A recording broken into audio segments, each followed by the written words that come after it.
오늘은 이웃사랑이라는 제목으로 성경을 묵상하도록 하겠습니다. 마태복음 22장 34절로 40절까지 함께 읽도록 하겠습니다. 예수께서 사두개인들로 대답할 수 없게 하셨다 함을 바리새인들이 듣고 모였는데 그 중에 한 율법사가 예수를 시험하여 묻되 선생님, 율법 중에서 어느 계명이 크니까? 예수께서 이르시되 내 마음을 다하고 목숨을 다하고 뜻을 다하여 주 너희 하나님을 사랑하라 하셨으니 이것이 크고 첫째 되는 계명이요 둘째도 그와 같으니 내 이웃을 내 자신같이 사랑하라 하셨으니 이 두 계명이 온 율법과 선지자의 강령이니라. 아멘. 제가 논문 수업을 시작할 때 가끔 구호를 외치고 강의를 한 적이 여러 번 있습니다. 그 구호가 뭐냐면 나는 틀리고 너는 맞다, 이것을 외치게 하거든요. 왜 그럴까요? 이제 우리가 대학원생들이다 보니까 내가 어느 정도 안다 이 말이죠. 내가 어느 정도 이제 자신 있다 그 말이죠. 그래서 꼭 나만 옳고 다른 사람은 그르다고 이렇게 얘기를 합니다. 제가 어제부터 오늘까지 계속 또 들었던 게 나는 옳고 너는 그르다 이 말을 정말 세 사람에게 들었습니다. 그래서 이것만 해서 제가 수습하는데 아마 3시간 이상 걸린 것 같습니다. 그만큼 저 시간을 많이 뺏어먹고 제가 그 안타까워하는 이런 부분들이 바로 내가 옳다는 거거든요.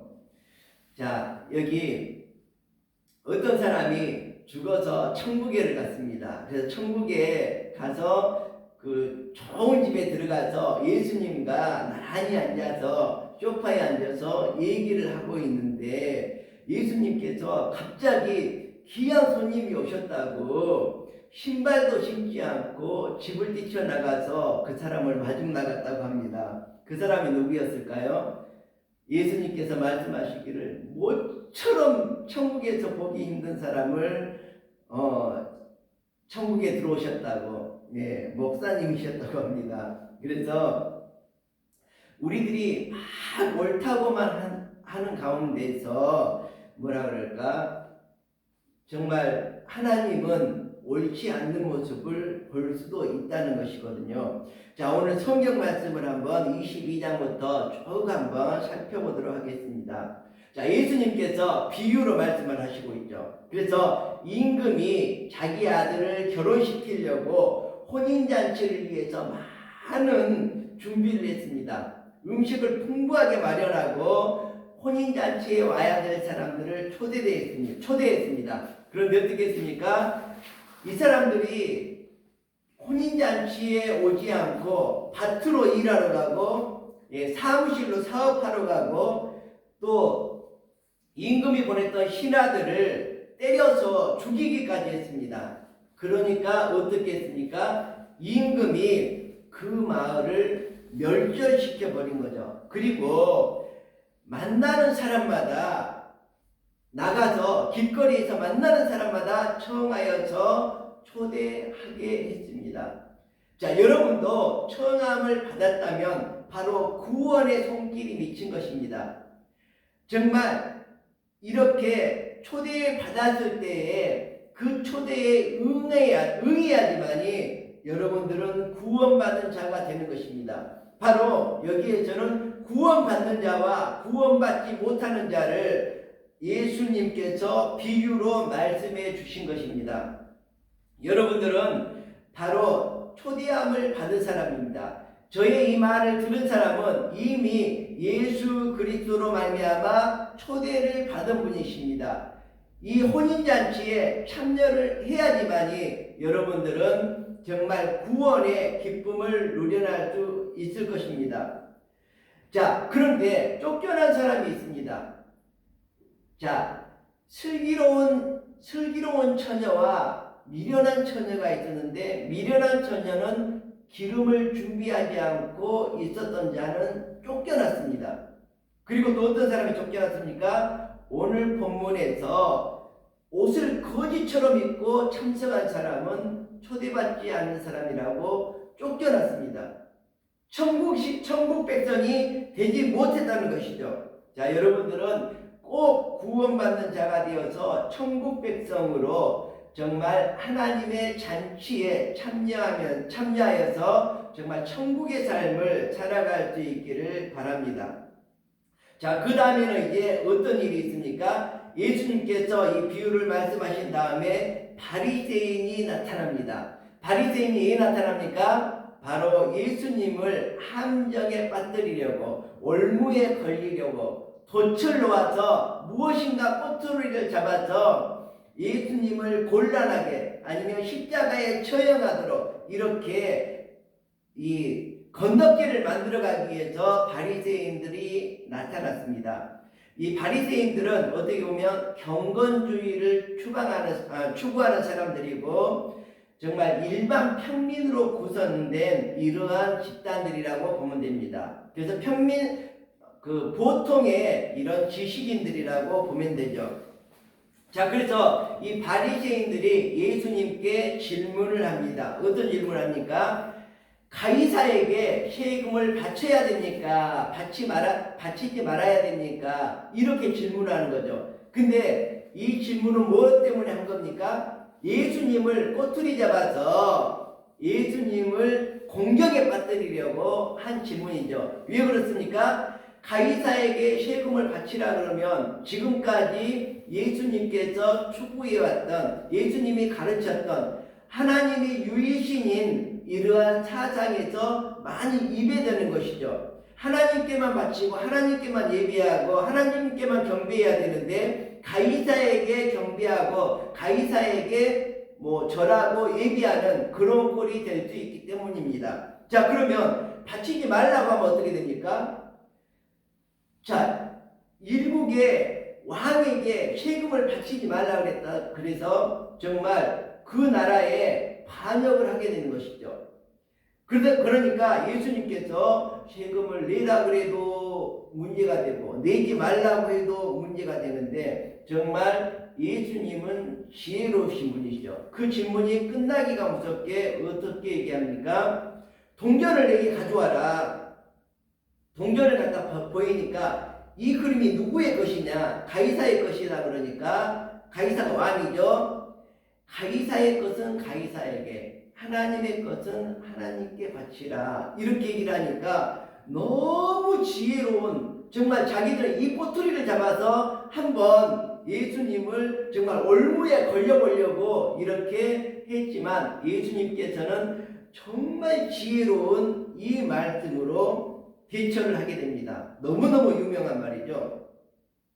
자, 다음에는 이제 사두개인들이 나타납니다. 자, 바리새인하고 사두개인들은 거의 비슷한 유형이기는 하지만 어떻게 보면 좀 여러 가지 대치되는 이러한 세력이라고 볼 수가 있습니다. 그래서 사두개인들은 지식인들이죠. 그래서 정치와 종교와 경제를 예수님 당시에 장악하고 있었던, 그러니까 뭐냐 그러면 대제사장하고 연결이 되어서 모든 종교라든지 정치라든지 경제까지도 장악하고 부와 권력을 누리고 있는 사람들이 바로 사두개인이라고 볼 수가 있습니다. 자, 사두개인들이 이번에는 예수님께 또 질문을 하고 있습니다. 그래서 한 여인이 7명의 남편이 있었습니다. 그런데 예수님께서는 죽으면 천국에 간다 그러는데 천국에 가게 되면 부활하면 이 여자는 누구의 아내가 되어야 됩니까? 7명의 남편이 있었는데 누구의 아내가 되어야 됩니까? 이렇게 질문합니다. 근데 이거는 어제도 우리가 학술 세미나를 했는데 학술 세미나 때 제가 항상 토론 시간에는 먼저 그 논문에 대해서, 발표한 논문에 대해서 비평을 먼저 해라 이렇게 얘기를 하지 않습니까? 그래서 비평을 하고 막 이렇게 난해한 질문을 하게 되면 답변하기가 곤란한 이런 부분들이 많이 있지 않습니까? 그래서 꿀먹은 벙어리가 될 수가 있는데 예수님께서는 어떻게 했습니까? 곧장 이렇게 말씀합니다. 천국에 들어가면 다시 장가갈 필요가 없고 또 시집갈 필요가 없다. 하늘의 천사와 같은 삶을 살아가기 때문에 그런 것을 생각하지 않아도 된다. 그러시면서 하나님은 죽은 자의 하나님이 아니고 살아있는 자의 하나님이기 때문에 우리가 그 하나님을 잘 섬기면 천국에서는 천사와 같은 아름다운 삶만을 살게 된다. 이렇게 난해한 질문에 대한 정말 답변을 거침없이 이렇게 하자 이 사두개인들이 정말 그 답변과 예수 그리스도의 가르치심에 깜짝 놀라게 되죠. 그러면서 예수님께서 덧붙여서 일침을 놓게 됩니다. 이 꿀먹은 벙어리가 돼버린 거죠. 이 사두개인과 바리새인들이, 지식인들이 그때 당시 정치, 종교, 경제를 장악하고 움직이고 있었던 사람들이 꿀먹은 벙어리가 돼버리게 하고 감히 이제는 예수님을 시험하는 자가 아무도 없도록 만들어버린 겁니다. 왜 그러냐면 어떤 질문을 하든지 정말 지혜롭게 답변을 하기 때문에 그렇습니다. 그러면서 예수 그리스도가 어떻게 말합니까? 질문을 다시 합니다. 사두개인들에게 질문합니다. 다윗이 그리스도를 주라고 칭했는데, 그렇죠? 다윗이 그리스도를 주라고 불렀는데 성경에는 그리스도가 누구의 자손으로 되어 있느냐 이렇게 물어본 겁니다. 자, 그러면 다윗의 자손이 그리스도인데 다윗은 그리스도를 주님이라고 이렇게 칭했는데, 예를 들어서 다윗의 자손이라면 아들도 될 수 있고 손자도 될 수 있지 않습니까? 손자가 있는데 손자한테 다윗이 감히 왕인 다윗이 주님 이렇게 불렀단 말이에요. 그러면 이 그리스도는 누구의 자손이냐 이 말이거든요. 말이 안 맞잖아요. 자, 그러자 모두가 꿀먹은 벙어리가 돼버린 겁니다. 자, 오늘은 이웃사랑에 대해서 얘기를 하고 있는데, 자, 이 다음에 이제 있는 말이 바로 오늘의 본문 말씀인 것이죠. 예수께서 사두개인들로 대답할 수 없게 하셨다함을 바리새인들이 듣고 다시 모였습니다. 그리고 다시, 자, 조금 전에 바리새인이 질문을 하고 그 다음에 사두개인이 질문을 했지 않습니까?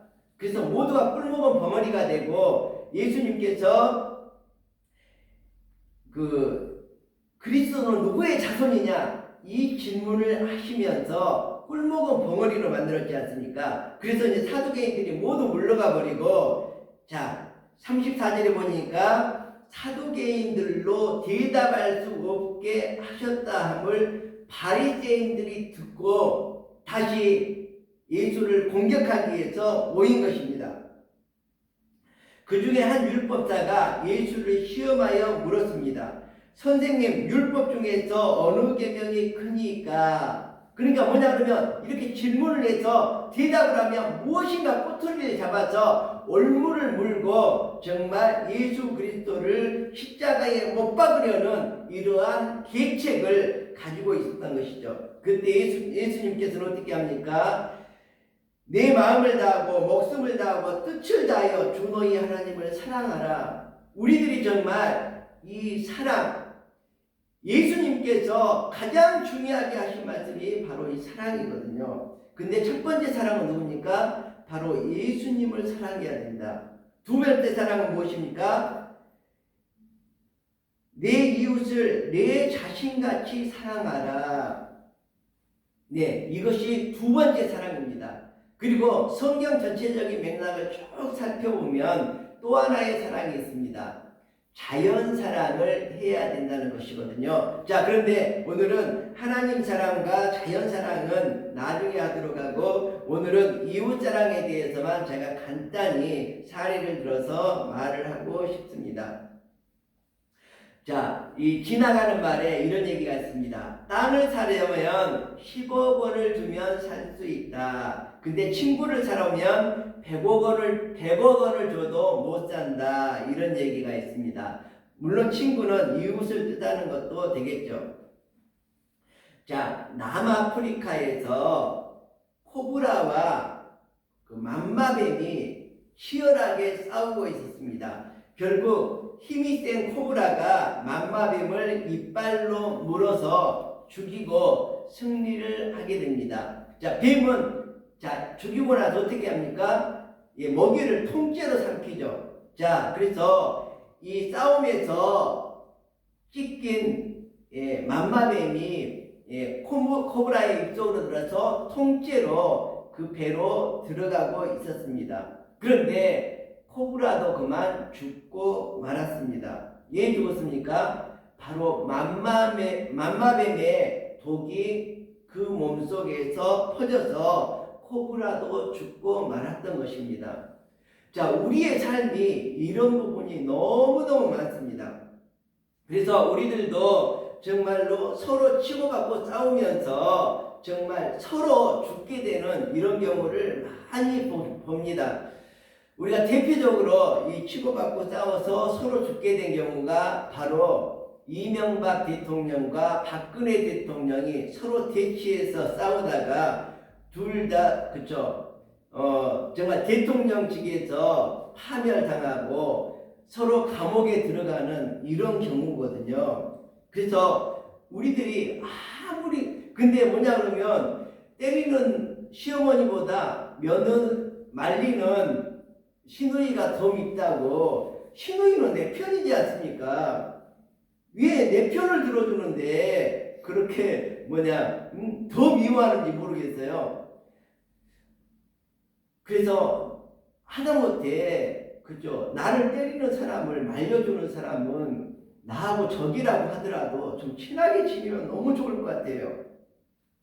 그래서 우리의 삶이 바로 코브라와 맘마뱀의 싸움 같은 이런 부분들을 너무너무 많이 봅니다.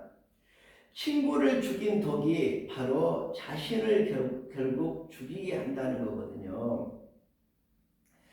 자, 우리들이 제가 옛날에 그런 얘기를 한 적이 있는데 아침 이슬을 젖소가 먹으면 우리에게 유익한 우유가 되지만 아침 이슬을 독사가 먹으면 독이 되어서 나를 죽일 수 있다는 거거든요.